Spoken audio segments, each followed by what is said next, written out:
Início da segunda parte do Fórum Regiões de segunda-feira, como habitualmente dedicada ao desporto. Em estúdio tenho Cancela Moura, habitual comentador da Regiões TV. Muito boa tarde. Boa tarde. E também Vítor Barros, vice-presidente do Salgueiros 08, que vai estar connosco também nesta tarde para nos falar deste clube centenário renascido há 3 anos.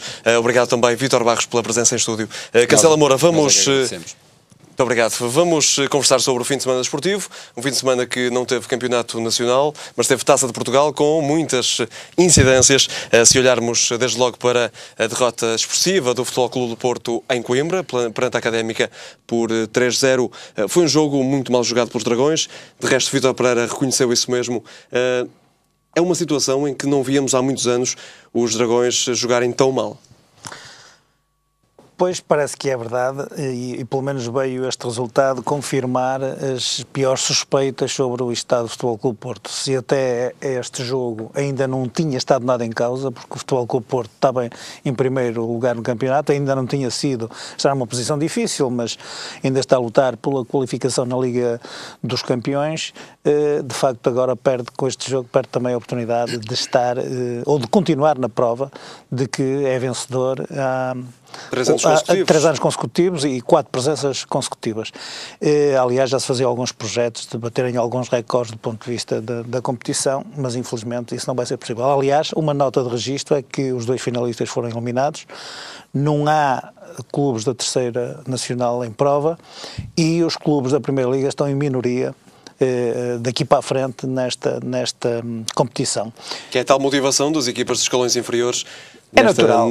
Aliás, o jogo do Desportivo das Aves com o Guimarães, já agora, também gostaria de dizer que não se notou diferença absolutamente nenhuma de qualidade. Também diga-se de passagem que o Guimarães foi uma equipa sempre extremamente frouxa, uma equipa muito apagada, muito abaixo daquilo que efetivamente eu e toda a gente reconhece que poderia ser o desempenho do Vitória de Guimarães. Tem estado também muito mal, com muita contestação dos adeptos. É verdade, mas houve ali um momento que penso que era em franca, o Guimarães neste momento na Primeira Liga está em franca recuperação, está a 5 pontos daquilo que é o seu objetivo, quer dizer, nada poderia estar a pressupor-se neste jogo com o Desportivo das Aves fazerem uma exibição tão fraquinha como fizeram. Mas ainda voltando aos Dragões, parece-lhe, Cancela Moura, que Vítor Pereira tem condições de continuar, ou acha que estes 2 próximos jogos na quarta-feira em Donetsk e depois no fim de semana no domingo perante o Braga são absolutamente decisivos? Há um adepto notável do Futebol Clube Porto que hoje fez um comentário, quer dizer, perguntarem-lhe exatamente se o Vítor Pereira tinha condições. Eu penso que quem não tem condições para dar continuidade ao Vítor Pereira é o próprio Futebol Clube do Porto. Isto está a ficar um bocadinho difícil, os adeptos, quando já não se revêem, não é na questão essencial do ponto de vista técnico, não, penso que nem é a qualidade do treinador que esteja em causa, mas de facto há qualquer coisa que não está a funcionar. Como disse há bocadinho, o Futebol Clube Porto foi uma equipa em campo absolutamente apagada. O João Moutinho tinha jogado na seleção, fez um excelente jogo, nem se viu. Os alas, inclusivamente, quer de um lado quer do outro, mesmo com a entrada do James Rodrigues, nada funcionou. O próprio Hulk está furos abaixo daquilo que efetivamente e também na seleção teve em bom plano. Exatamente. Depois também há coisas que não se compreendem. O Alexandre no Brasil é titular, no Futebol Clube Porto ainda nem sequer estreou, ou pelo menos tem minutos de jogo, e também penso que, como alguns também referiram, é quase unânime, a adaptação do Maicon na direita também pode ter sido fatal, porque os 3 golos da Académica foram exatamente jogadas de jogo corrido, efetivamente bons golos. Acho que a Académica interpretou muito bem em campo aquilo que era travar a construção do jogo de Futebol Clube Porto, embora acho que também houve um mérito grande por parte da Académica, acho que há algum mérito do Futebol Clube Porto, por isso que eu estou a dizer. Alguma apatia na defesa, nos 3 golos? Sim, mas digo eu, admito que até o Maicon, que às vezes é criticado também do ponto de vista do seu jogo, mesmo a central, que efetivamente naquela posição não se sentisse tão confortável e fosse mais permeável a defesa por aquele lado. Mas penso que mesmo isso não explica tudo. De facto, sofrer 3 golos acho que também é demasiado para uma equipa como a Futebol Clube do Porto. Parece que não houve reação, parece que mesmo com uma situação difícil, onde se esperava que a equipa reagisse, que pudesse eventualmente contra-atacar, fazer uma ofensiva, quer dizer, acabou por ficar extremamente apática e perdida até perante o jogo da Académica. Eu acho Daqui a pouco já vamos ver o resumo do Académica Futebol Clube do Porto, de resto, bem como mais alguns resumos desta quarta eliminatória da Taça de Portugal. Os Dragões, que não perdiam em Coimbra há 40 anos para qualquer competição e por isso também adensou ainda mais na crise a norte. O Benfica jogou na sexta-feira num estádio, num relevado muito maltratado pelo mau tempo, uma chuva intensa, mas conseguiu vencer com um golo de Rodrigo, que tinha entrado há pouco mais de um minuto a resolver o jogo. O Rodrigo parece um talismã nos últimos jogos do Benfica, mas o Benfica também acabou por ter um jogo difícil. Primeiro pelo estado do terreno, porque o terreno julgo que estava mesmo impróprio, aquilo parecia mais polo aquático, aliás notou-se em algumas fases do jogo que era completamente impraticável. As duas equipas foram prejudicadas, mas admito que o Benfica possa ter sido um pouco mais prejudicado porque não pôs em campo todo o seu jogo. Admito que eventualmente a própria Naval, até numa ou noutra ocasião, teve a oportunidade portanto, de ficar em vantagem no marcador, e isso teria sido extremamente difícil para o Benfica recuperar. Eu penso, diria de outra maneira, o estado em que foi realizado o jogo permitiu que o equilíbrio entre as equipas fosse maior, mas o Benfica experimentou dificuldades.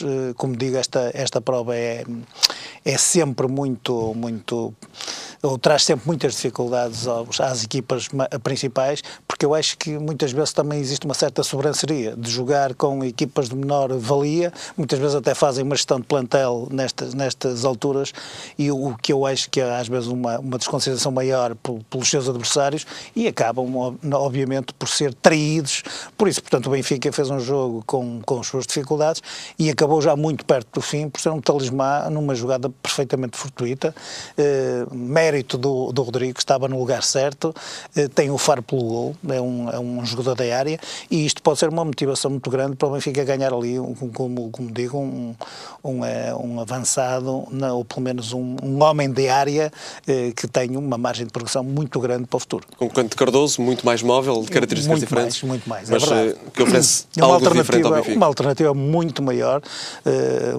sobretudo em termos de produtividade ou em termos de presença na área, mas também de jogo jogado, que é uma coisa que muitas vezes o Cardoso não faz, porque é um jogador mais estático, menos móvel, portanto, muitas vezes mais lento, menos reativo relativamente ao jogo da grande área.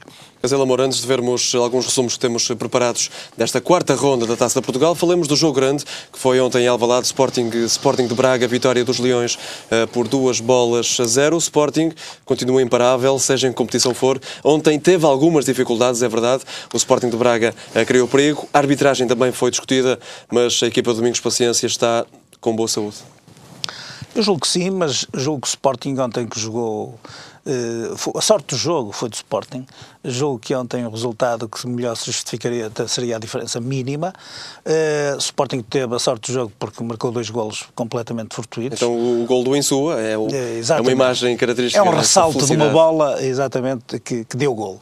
Mas o mesmo gol de Capel é um gol que é um bocadinho discutido. Admito que o árbitro, na dúvida, apesar de dizerem que estava em linha, eu até admito que pudesse estar de facto fora do jogo, mas na dúvida deu, portanto, a vantagem ao avançado, que é o que mandam as regras, e, portanto, admito que possa ser essa a polémica à volta do jogo, mas o Braga jogou muito bem, posicionou-se muito bem, mesmo penso que o Braga só acabou por ser prejudicado ou traído neste jogo, pelo bom jogo que realizou, após a expulsão que teve na segunda parte, porque se não houvesse a expulsão, se não estivesse a jogar com 10, aliás, viu-se que houve diversas situações de jogo em que o Braga se superiorizou ao próprio Sporting, criou oportunidades de golo bastantes para poder equilibrar a partida e às tantas discuti-la até ao fim. O Lima falhou algumas ocasiões de golo? O Lima é um jogador extremamente empenhado, joga muito, tem uma presença física bastante forte, é bastante rápido,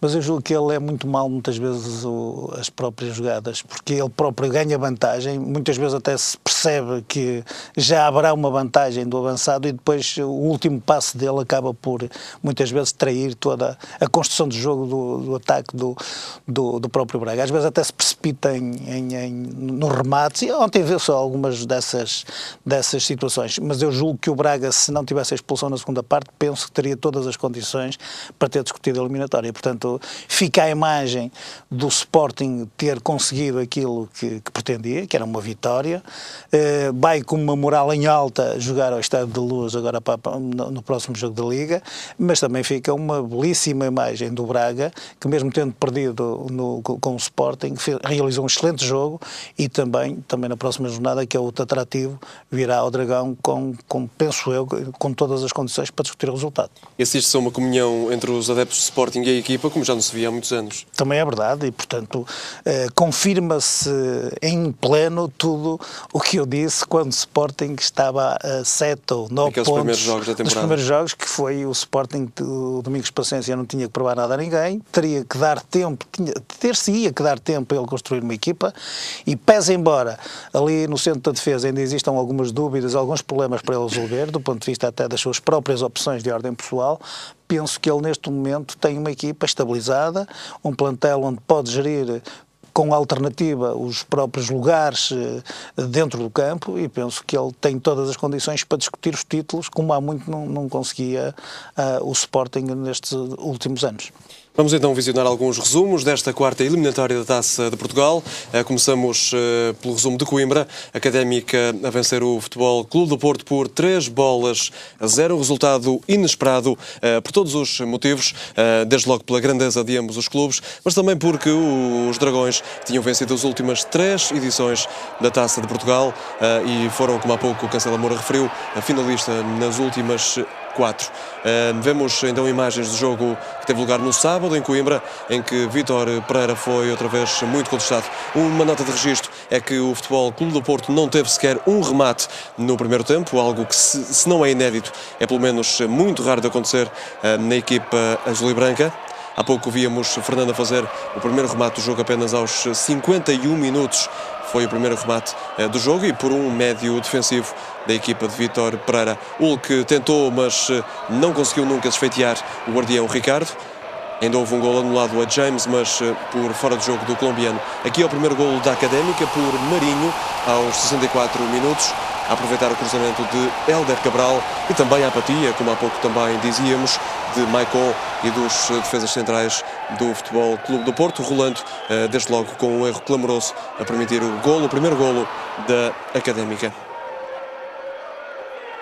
Os azuis e brancos aqui com o tal golo anulado a James Rodrigues. No momento do remate de Hulk, o colombiano está claramente adiantado em relação à defensiva coimbrense. Aqui mais um golo da equipa de Coimbra, uma desatenção de Maicon, que ficou a pedir falta, disso aproveitou novamente Hélder Cabral, a dar para Adrien fazer o segundo golo aos 81 minutos. O jogador emprestado pelo Sporting aqui a fazer também o gosto ao pé perante os Dragões, numa altura em que já era visível nas bancadas dos adeptos portistas muita contestação para com o banco do Futebol Clube do Porto, e em especial para com o timoneiro Vítor Pereira. A Académica que viria a marcar ainda mais um golo sobre os 90 minutos. O autor foi Diogo Valente, viria então a faturar o 3-0 para a Académica, um resultado absolutamente impensável antes do início do jogo, mas que foi real e permitiu à equipa de Pedro Emanuel seguir para a quinta eliminatória da Taça de Portugal. A crise adança-se no Futebol Clube do Porto. Já estamos com imagens do António Coimbra da Mota. Estoril 2, Penafiel 1. Um encontro entre equipas que se conhecem bem da Liga de Honra. A equipa dos Canarinhos a chegarem ao golo aqui por Licá. Primeiro golo da partida, o golo do Estoril, logo aos 10 minutos de jogo. A equipa do Penafiel a reagir, que tem feito um belíssimo campeonato na Liga de Honra e que ainda há poucos dias eliminou precisamente a Académica da Taça da Liga. Penafiel que é segundo no campeonato da Liga de Honra com 15 pontos. A equipa de Francisco Chaló. O Penafiel que viria a empatar o jogo por quem mais haveria de ser, Manuel, de grande penalidade, aos 31 minutos. Um jogo que foi para prolongamento. Ficou empatado a uma bola no tempo regulamentar e foi para prolongamento, decidido no último minuto desse prolongamento por Adilson, a dar a vitória ao Estoril. Aqui ainda imagens dos 90 minutos, o Penafiel ainda a insistir, mas sem conseguir também chegar à vitória no tempo regulamentar. O Estoril que tem Marco Sousa como novo técnico já há algumas semanas, ele que substituiu Vinícius Eutrópio, o brasileiro que já orientava há 2 épocas os estorilistas. Imagens ainda do prolongamento deste Estoril 1, Penafiel 1, um jogo decidido somente no derradeiro minuto dos 120 que durou este jogo no estádio António Coimbra da Mota e que redundou no apuramento do Estoril para a 5ª ronda da Taça de Portugal. O sorteio é já amanhã, terça-feira, dia 22 de novembro.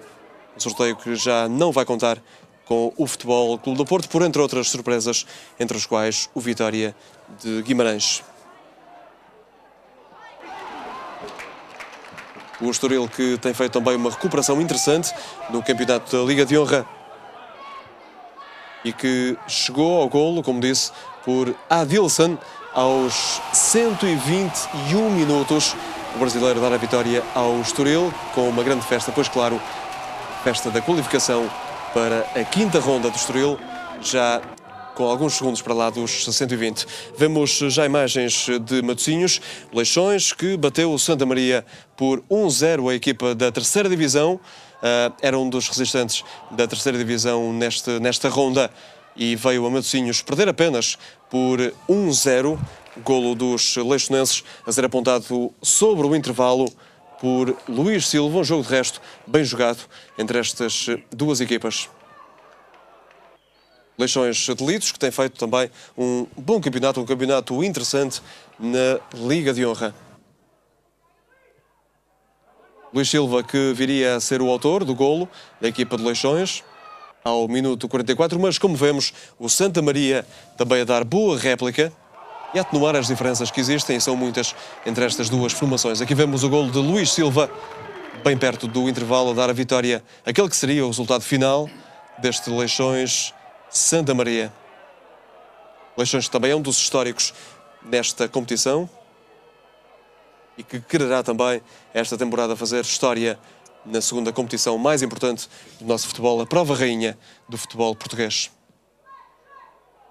Aqui ainda o Leixões a tentar insistir, mas o resultado ficaria mesmo pela margem mínima. Finalmente, vamos até Vila de Conde, onde se registou uma das grandes surpresas desta ronda. O Torriense eliminou o Rio Ave por 3-2 nas grandes penalidades. Empate a 1 bola no tempo regulamentar. E depois os Torriense a marcar primeiro. Golo do Torriense a abrir o ativo no Estádio dos Arcos por Ruben, logo aos 8 minutos da partida. Torriense orientado por António Pereira, que é tido como o Mourinho dos pobres. Ele que foi o mesmo treinador que levou o Atlético a eliminar o Futebol Clube do Porto há 2 épocas, em pleno Estádio do Dragão, e por isso tem já tradições também nesta Taça de Portugal e agora também a fazer história ao eliminar o primo divisionário Rio Ave, o Torriense que milita na 2ª Divisão Nacional e está, de resto, nos lugares cimeiros, é um dos candidatos a subir à Liga de Honra. Rio Ave que insistiu aqui por João Tomás, o guardião do Torriense, a ceder canto. Rio Ave, a equipa de Carlos Brito, que empatou ao minuto 70 por Jefferson. O brasileiro que tem sido uma das apostas sempre mais ou menos frequentes de Carlos Brito. Aqui víamos um golo anulado a João Tomás. Rio Ave que também parece não descolar dos últimos lugares do campeonato e que teve também na Taça de Portugal uma desilusão. Aqui vemos o golo de Jefferson a aproveitar uma má defesa, uma defesa para a frente do guarda-redes do Torriense e a fazer o empate, resultado que viria a durar até aos 90 minutos. Depois, no prolongamento, 2 golos do Torriense. Primeiro, Kaká marcou aos 103 minutos. Aqui o golo a dar o 2-1 para o Torriense. A surpresa adensava-se também com o final do jogo a aproximar-se. E também em tempo de prolongamento, o Torriense a chegar ao 3-1. Aqui vemos por José Pedro a marcar aos 107 minutos. O resultado de 1-3 surpreendia todos aqueles que estavam no Estádio dos Arcos. Mas o Rio Ave ainda viria a marcar pelo inevitável João Tomás ao minuto 113. Gol de resto insuficiente para a equipa de Vila do Conde dar a volta à situação, à eliminatória. Aqui o penalti convertido por João Tomás para o centro da baliza. O Rio Ave foi então eliminado pelo Torriense da 2ª Divisão.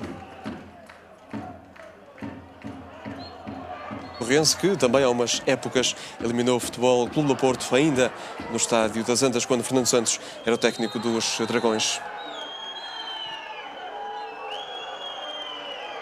Cancelo Moura, falando muito resumidamente destas 4 partidas que aqui vimos, do Futebol Clube do Porto já falamos, falemos então do Rio Ave, que foi eliminado pelo Torriense, uma das grandes surpresas desta ronda. Eu penso que, à margem até do Desportivo das Aves, penso que este é o resultado mais conseguido, porque o Desportivo das Aves eliminou em grandes penalidades, mas isto foi um jogo jogado e, portanto, o Torriense marcou mesmo a diferença e acabou por surpreender o Rio Ave, que, como disse há bocadinho, de facto também está a surpreender pela negativa, porque parece-nos descolado dos últimos lugares da Primeira Liga, há alguma irregularidade exibicional e nós já percebemos que a equipa até tem tido uns desempenhos em alguns jogos muito interessantes. De facto, o Torriense marcou pela diferença e eu gostava também de dar nota, mesmo daqueles que foram eliminados, porque também estes jogos também se fazem disso, quer o Alcochete da 3ª Divisão, quer o Juventude de Évora, que foram eliminados nesta ronda, quer o Santa Maria, porque fizeram, portanto, o Alcochete foi eliminado pelo Olhanense em casa nas grandes penalidades. E tinha eliminado a União de Leiria? E já tinha eliminado a União de Leiria, mostrou outra vez, de facto, um desempenho surpreendente para uma equipa da 3ª Nacional, sobretudo em termos de competitividade nesta competição. O Santa Maria, como se viu neste resumo, deu muita réplica ao Leixões, embora eu considere que o Leixões tem feito, de facto, uma época excelente, extraordinária, agora com uma aposta clara, outra vez, na formação da casa. E o Juventude de Évora, que foi eliminado em casa pelo Marítimo, sobretudo porque já há muito tempo que não havia uma equipa do Alentejo, portanto, a receber alguém, ou uma equipa tão importante, neste caso foi o Marítimo, ou uma equipa da Primeira Liga, o que levou, eu vi pelo menos um resumo do jogo, o que levou de facto também a que o Juventude de Évora se agigantasse e até fizesse um excelente jogo com o Marítimo. Não fora o Babá e provavelmente o Marítimo também experimentaria outras dificuldades.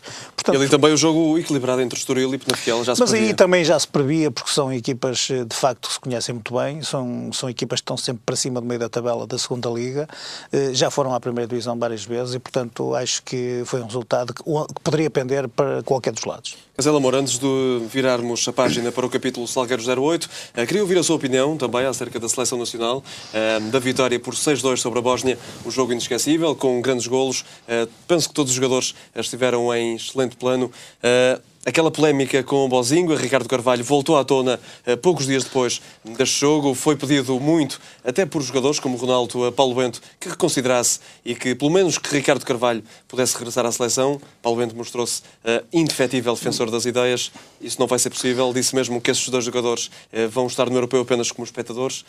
Qual é a sua visão? Eu gostava de dizer aquilo que disse a última vez, porque, no fundo, eu não sou advogado de defesa absolutamente ninguém, mas gostava de dizer o seguinte: quer o Bozinho, quer o Ricardo Carvalho tiveram atitudes menos próprias. Pode-se sacar alguma responsabilidade ao selecionador nacional pelas réplicas ou pelas referências que posteriormente fez, mas na verdade é assim. Há cerca de uma semana atrás ou antes do play-off, o selecionador nacional esteve com a cabeça a prémio, porque parece que de um momento para o outro deixou de ser o preferido, deixou porque o resultado não foi aquele que nós esperaríamos na Dinamarca, foi um jogo absolutamente decepcionante para a Seleção Nacional, e aquilo que eu acho é que, de facto, quem tem a decisão decisão, quem tem que decidir, quem comanda um barco como o Paulo Bento, tem que se lhe dar o benefício da dúvida para poder ele próprio também, depois, em determinado momento, poder ser criticado pelas suas opções. E outra coisa que eu gostaria de referir é que, de facto, o Paulo Bento, quem o conhece bem, sabe que não vai reconsiderar coisa nenhuma, e eu acho que Portugal, a seleção e o futebol, no geral, está a precisar, de facto, de gente de palavra, de rigor, de disciplina, que é isso que falta. E, portanto, aqueles dois jogadores que são multimilionários desta indústria do futebol não têm que ter lugares cativos ou tratamento especial relativamente a qualquer um dos outros. E aquilo que, do ponto de vista disciplinar, me parece mais relevante é que, de facto, o selecionador nacional possa, de facto, manter a palavra. Porque se andarmos a dar o dito pelo não dito, como alguns dirigentes federativos vieram a público já fazer questão de dizer, então aí é que eu acho que tudo estará mal. Quanto ao jogo propriamente dito, eu penso que foi ao contrário daquela decepção na Dinamarca. E isto penso que revela um bocadinho a mentalidade dos portugueses. Que nós somos como somos, mas de facto quando estamos para a última as coisas e depois aí temos capacidade para resolver. Quando de facto já não temos mais nada que nos possa salvar, que não seja de facto aquela determinação que é preciso pôr nas coisas, eu penso que este jogo foi do tudo ou nada e que Portugal deu uma prova cabal da grande diferença que existe entre as duas seleções. Marcelo Moura, duas palavras apenas para o sorteio que se realiza no próximo dia 2 de dezembro em Kiev, sorteio da fase final do Euro 2012. Portugal já sabe que vai ficar no pote 3, juntamente com Croácia, Grécia e Suécia, mas pode ter aqui um grupo complicado. Poderá calhar, na pior das hipóteses, a Espanha, a Itália, a Dinamarca, a França. Portanto, poderá ser um grupo muito complicado. É verdade, mas os outros pensarão da mesma maneira. Portanto, Portugal, no ranking europeu, está muito bem colocado. Portugal tem que provar em campo que vale, efetivamente, esse lugar. E se quiser, efetivamente, estar nos lugares cimeiros do europeu, não tem que estar preocupado com aquilo que vai ser o sorteio. O sorteio pode dar uma ajuda, mas pode não ser tudo. Às vezes uma fase de grupos mais difícil pode até acabar por motivar a equipa de forma diferente para as fases seguintes. Haverá menos facilitismo, pelo menos, exatamente. Por falar em lugares cimeiros, falamos de uma equipa que lidera nesta altura o campeonato da Divisão de Honra da Associação do Futebol do Porto. É o Salgueiros 08, pois claro, em estúdio tenho Vítor Barros, vice-presidente do Sport Clube Salgueiros 08. Mais uma vez, muito obrigado por estar em estúdio. Esta liderança é para manter, presumo que o objetivo seja a subida. O Salgueiros que se formou apenas há 3 anos, este Salgueiros 08, mas é um objetivo que tem delineado para subir à 3ª Divisão Nacional. Boa noite. Claro que o objetivo de Salgueiros, à data da sua fundação, em 2008, por isso já há 4 anos, de facto, um dos grandes objetivos é chegar o mais depressa possível aos campeonatos profissionais deste país. Aliás, foi de lá que nós saímos há quase uma década. E, de facto, é esse trabalho diário e essa motivação que temos, acompanhado exatamente pela nossa mais-valia que temos em termos de massa associativa. Queremos, de facto, chegar o mais depressa possível, obviamente, dentro das leis do jogo e do espírito do próprio jogo, de solidariedade, de fair play e isso tudo. O Salgueiros é líder com 24 pontos, vem de uma vitória por 3-1 sobre o Custóias e no próximo domingo desloca-se a Vila Nova de Gaia para jogar com o Cerezedo, numa partida que se prevê, mais uma vez, de enchente de adeptos salgueiristas. É também um orgulho estar num clube assim. Exatamente. É um orgulho para nós fazermos o percurso que estamos a fazer, é um orgulho para nós termos níveis de assistência a par de equipas de primeira divisão, nomeadamente também agora no que está em voga em termos de médias e de internets, também somos um clube líder quase, ou melhor com as percentagens que os clubes de Primeira Liga têm. E daqui a pouco já vamos ver também o vosso blog e o vosso site. E desse facto nós pensamos que temos todas as razões para acreditar que este Salgueiros e esta massa associativa vai levar o clube a bom porto. É isso que nos orgulha, é isso que nos motiva e deixe-me dizer uma coisa, o Salgueiros neste momento é um clube muito equilibrado, o Salgueiros 08 é um clube muito equilibrado, é um clube que tem os seus objetivos bem traçados, tem certeza absoluta que não vai retomar ao passado do que era o Sport Comércio Salgueiros em termos de falta de credibilidade e falta de honestidade e falta de competição, teremos certeza absoluta um importante aspecto social ali na Junta de Freguesia de Paranhos também, e é com essa motivação de que vamos devolver o clube aos patamares nacionais. Os salgueiristas que nos ouvem e que nos veem podem então estar seguros de que, a nível financeiro, o Salgueiros é, nesta altura, um clube estabilizado. Exatamente. E os grandes investidores de Salgueiros são os próprios sócios, não é? Nós, de facto, temos sócios de quantias diferentes, não é? São esses sócios que nos levam também a ter alguma estabilidade nas competições e no futuro, e é por isso que eu acho que esta casa está a ser feita com os alicerces muito bem conseguidos. Costuma dizer-se que os clubes são dos sócios, neste caso é evidente. Exatamente. E mais ainda. E quanto mais sócios tivermos, mais capacidades temos de ir além. Próximo dia 8 de dezembro assinala-se o centenário dos extintos já Sport Comércio e Salgueiros. Este Sport Clube Salgueiros 08 tem preparado alguma iniciativa alusiva à data? Eu corrigi só num pormenor, o Sport Comércio Salgueiros não está extinto. O Sport Comércio Salgueiros ainda exerce a sua atividade, nomeadamente no futebol de formação, nomeadamente também no polo aquático, onde somos um expoente da modalidade e somos um clube de referência na mesma modalidade. E não acabou, não é? Está prestes a fazer os 100 anos, no dia 8 de dezembro, e disse muito bem. O Salgueiros 08, obviamente, que tem que estar ao lado dessa parceria, não é? Temos uma atividade programada para esse dia que é, de facto, festiva. Inclui também um jogo que nós fizemos, a intenção de o adiar para o dia 8 de setembro, para coincidir com a data do aniversário, que é contra o Futebol Clube Vilarinho. Nesta altura, Vítor, podemos ver imagens do site do Salgueiros 08, de resto muito bem construído. Este é o site oficial do clube e depois temos 5 ou 6 blogs dos associados. Não é? Portanto, diziam-me que no dia 8 de dezembro vai ter uma festa, é evidente, do Sport Clube. Já fizemos um torneio de centenário onde participou também umas velhas guardas do Sport Comércio Salgueiros e também estivemos lá presente o Sport Clube Salgueiros 08 com a sua equipa, com o seu plantel sénior, juntamente com o Boa Vista e com o Padroense, no estádio do Bessa. Temos também... O resto da vossa apresentação foi com o Rio Ave, a apresentação da equipa sénior no estádio do Padroense, que tem sido a vossa casa. A partir deste ano, sim. E era uma aposta que nós precisávamos de fazer em termos de qualidade de terreno. Não estaríamos mal na Senhora da Hora, estaríamos limitativos, digamos assim, em termos de condições de público, em condições de campo, em condições de sintético. Neste momento estamos a jogar em relevado natural, o que é excelente para nós, condições ótimas, e temos uma boa parceria com o Padroense, e o Salgueiros do futuro terá certeza absoluta boas relações com toda a gente do panorama desportivo que possa e queira ser amigo de Salgueiros e queira colaborar com Salgueiros também. Vítor, essa falta de espaço próprio, se podemos dizer assim, não influiu no rendimento da equipa. Desde que foi criada, subiu 2 vezes consecutivas. Em 2008 e 2009 subiu da 2ª Divisão para a Primeira. Na temporada seguinte, da Primeira para a Divisão de Honra, onde se encontra nesta altura. Portanto, os resultados têm sido mais do que satisfatórios. Uma equipa que anda literalmente com a casa às costas. Exatamente. Nós estamos habituadíssimos a isso. Já do tempo do Salgueiros antigo, assim também já era um bocadinho essa máxima. Agora, também lhe digo uma coisa, o que é importante para os Salgueiros no futuro é, de facto, um complexo desportivo, não um estádio de futebol, é um complexo desportivo. Isso será também o grande sonho dos salgueiristas. Exatamente. Mas também não nos faz uma diferença muito grande agora, porque nós olhamos para a realidade do país e se calhar teremos que aguentar um bocadinho a situação, não é? Porquê? Porque vemos a maior parte das equipas da primeira divisão que também não têm estádios próprios, têm estádios municipais.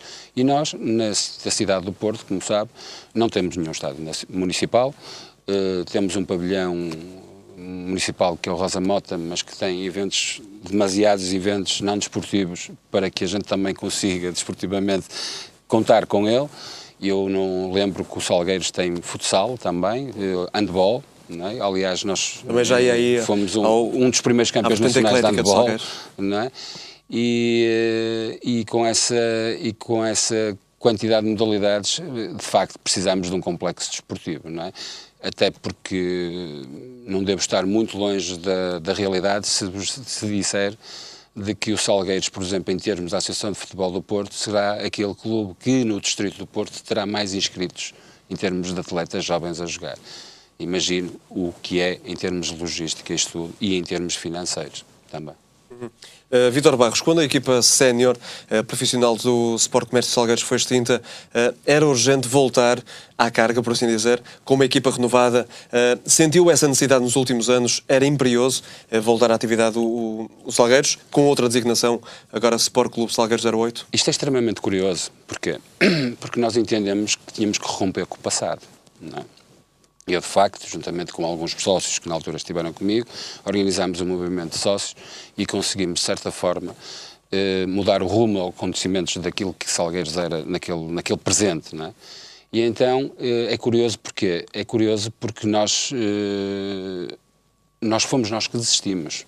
Não fomos eliminados de nada, nem fomos expulsos de nada, nós é que entendemos que devíamos desistir, que estes moldes não serviam para isso. E então desistimos das competições federativas, não é? E passamos Quando fala em romper com o passado é apenas no plano financeiro e a situação que chegou o Salgueiros. Porque era fácil para nós continuarmos, se calhar, a fazer outro tipo de atitudes e fomentar outro tipo de antidesportivas, não é? Que nos pudessem manter exatamente nos patamares que nós estávamos, com mais ou menos dificuldades, a par do que tem acontecido aí pelo país todo. No entanto, curioso, porque nós acabamos com o clube, não acabamos com o clube, acabamos com o plantel sénior e só 4 anos depois é que regressamos. E regressamos por vontade dos sócios. Porque o nosso interesse enquanto Comissão Administrativa do Sport Comércio Salgueiros, que se confunde, e é lógico que se confunda com a direção também do Sport Clube Salgueiros 08, entendemos que o de facto que era importante era ganharmos alicerces para voltarmos mais fortes. E aí tínhamos que fazer uma opção muito clara. Ou apostávamos no futebol de formação ou apostávamos no futebol sénior. E nós decidimos apostar no futebol de formação. Porque decidimos que eram os jovens que nos iam dar um futuro mais risonho nesta modalidade. E só voltamos ao futebol sénior, não ao profissional, mas ao futebol sénior, por exigência dos sócios, que em Assembleia Geral se comprometeram com a direção a criar um clube novo para disputar os campeonatos associativos e com o objetivo, mais tarde, de voltar a pôr o clube nos patamares nacionais, que é daí que nós vimos, é daí que nós achamos que temos lugar e é daí que, se calhar, todos os salgueiristas que nos acompanham esperam um dia que conseguir. A equipa sénior é treinada por José Manuel Teixeira, uma personagem incontornável do nosso futebol. Ele já foi, inclusivamente, presidente do Leixões entre 2000 e 2004. Treinador adjunto é Leão, também, muito conhecido no futebol português.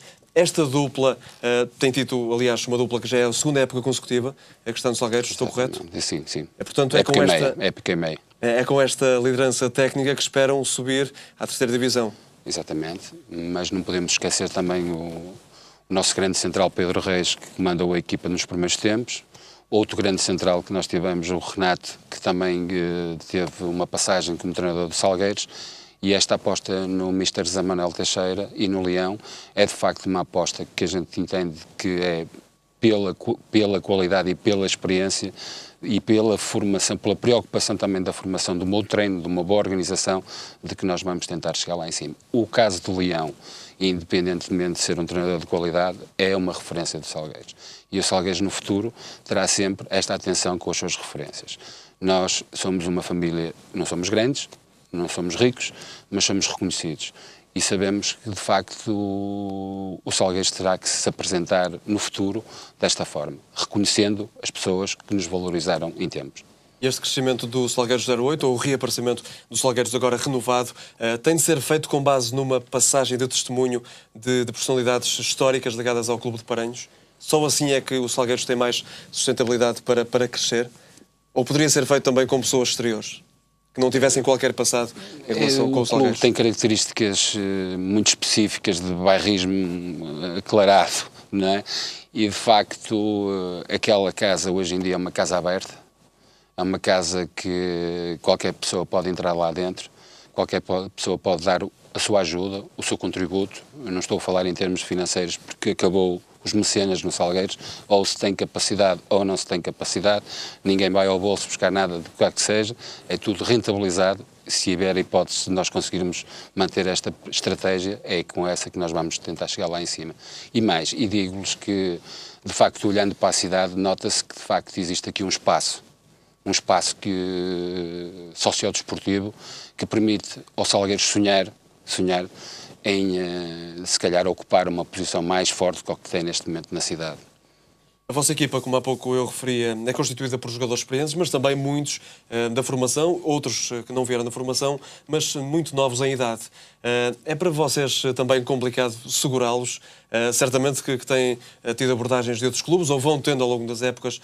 Os jogadores também poderão ser aqui e ali sondados para outros clubes que estejam em divisões superiores. Isto tem acontecido? Claro, aliás até já levamos um jogador para a França, para o segundo campeonato, para a segunda divisão francesa, mas no entanto esse não é o nosso objetivo. O nosso objetivo de facto é pegar na nossa formação, na nossa excelente formação. Não nos esquecemos que o Salgueiros disputa maior parte, o Sport Comércio Salgueiros disputa a maior parte das provas nacionais em termos de futebol de formação. E é com essa situação que o Mr. Zé Manel ou outro Mr. qualquer vai ter que lidar no futuro no Salgueiros. Vai ter sempre que aproveitar 5, 6 jogadores da formação, porque isso é essencial, onde nós vamos ter, de certeza absoluta, colocar lá jogadores com alguma maturidade no campeonato onde estivermos envolvidos e depois também, até onde pudermos, arranjar 3 ou 4 referências de que entusiasmem, que motivem e que deem a sua experiência de clube, não é? E neste caso nós temos o Albertino, temos o Ivo, que é um regresso às nossas balizas, e pronto, e temos a experiência de outros jogadores que com alguma qualidade futebolística complementam o plantel, nomeadamente Pinheiros e Quins, Ferraz, e são jogadores com alguma experiência nestes tipos de campeonatos. E os jogadores que estão no Salgueiros 08 têm certamente noção de que a massa salarial não será muito elevada. Só assim também não há salários, há subsídios de transportes, que de fundo é para que nós também chegássemos ali ao treino e não tenhamos a consciência de que não estamos a explorar ninguém, não é? Mas tem prémios de jogo? Sim, um prémio de vitória, se estiverem no segundo ano, no terceiro lugar, isso terão, ou em condições de subida, terão de certeza absoluta. Mas o que é de realce aqui é a competição desportiva, são jogadores que de facto até alguns deles abandonaram o futebol profissional por opção, não é? E encontram ali um Salgueiros numa casa simpática, uma casa humilde, uma casa que respeita as pessoas e uma casa que dá condições para que as pessoas também trabalhem e consigam alguma coisa. Os subsídios dos Salgueiros não são nada de outro mundo. Não, de certeza absoluta que neste patamar de equipas que temos na Divisão de Honra estaremos aí no meio da tabela em termos de orçamento, não é? Agora, jogar no Salgueiros também é, de facto, motivador para este tipo de atletas. Orgulho de representar o Salgueiros 08 sobrepõe-se à motivação salarial. E para qualquer adversário onde a gente se defronte, não é? Porque de facto jogam com Salgueiros de uma forma aguerrida, honesta, mas brava, a meter o pé, e para nós custa-nos muito ganhar. Custa-nos muito ganhar, exatamente. Cancelo Moura, estamos praticamente a 2 minutos do final do programa. O Salgueiros, um emblema histórico da cidade do Porto, também no panorama futebolístico português, é com bons olhos que certamente vê este regresso do Salgueiros. Aliás, este clube, como disse o Sr. Vice-Presidente da Direção, de facto faz falta à cidade. Porque foi aqui referido ainda que, de uma forma um bocadinho lateral, o papel insubstituível que tem no plano social. E agora já percebi que até existe uma relação de proximidade com a Junta de Paranhos, o que significa que o Salgueiros é muito mais do que a equipa sénior de futebol do Sport Clube Comércio Salgueiros que nós conhecemos. E, aliás, tanto assim é que juntaram julgo que são 3 pilares essenciais para fazer esta retoma paulatina para irem outra vez para os nacionais de futebol, e eu estou convencido pelo facto de terem a alma que têm, de facto a alma salgueirista é qualquer coisa que toda a gente identifica, precisamente por este bairrismo, por este querer que efetivamente tem os sócios e o emblema propriamente dito, que foi... Uma família. Exatamente, é como uma família e portanto é a formação, que eu acho que é um pilar fundamental, é as referências e a tradição que o passado tem, porque são os antigos atletas do próprio clube que dão muito de si para poder o Salgueiro estar na posição que está, e depois julgo eu que foi esta lucidez que as pessoas tiveram de tentar começar tudo do princípio. Penso que é de louvar, é mais difícil, e queria aqui lembrar que a Divisão de Honra da Associação de Futebol do Porto, só para terem uma pequena ideia da competitividade disto, apenas 1/3 é que não estiveram nos nacionais, e portanto isto ainda dá maior relevância àquilo que o Salgueiro está a fazer neste momento. Não há tempo para mais. Cancelo Moura, muito obrigado. Encontramos-nos de hoje a 8 dias. Vítor Barros, agradeço também a presença em estúdio. estúdio, neste Fórum Regiões, e as maiores felicidades para o Salgueiros 08 e parabéns antecipados pelo centenário comemorado no próximo dia 8 de dezembro. É tudo pelo Fórum Regiões desta segunda-feira, espero que tenha gostado. Muito obrigado por estar com a Regiões TV, continuo por aí.